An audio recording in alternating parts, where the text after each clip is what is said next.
I love reading, but I hate to think that the stuff I'm reading is going to go away or get lost, so I like taking notes on what I read. There's this really interesting article out by Tiago Forte on summarizing books that I think is brilliant, and I just wanted to show off the way that I do the first couple steps of this because it's slightly different than what he did and might be interesting to some of you. First thing we'll do is open up OneNote. This is my sort of note-taking application of choice, and we will create a new note. My naming convention is to put the author's last name, so in this case, we're going to pretend that we're reading this book, Konnikova, called Biggest Bluff. I'll write that in here. And then we will switch to the second app, the one that I actually use to read the book, which is called FBReader. You can see I have this book open.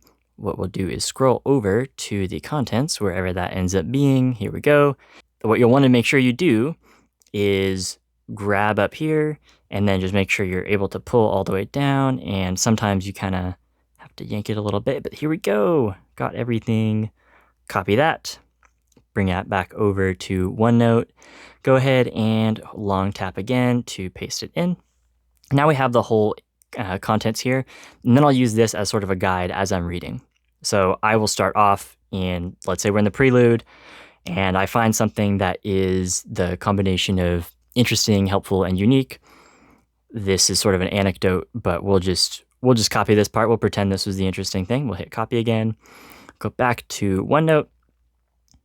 This is in the prelude, so we'll go ahead and open up a little bullet point there, paste that in, and that's really most of it. Honestly, I mean, you go through the book, you do the whole thing. Every new chapter you can start to put under the right section in the contents, and then you can continue on with the process that Tiago outlines. This combines those first two items that Tiago lists, the highlighting and exporting, into one thing.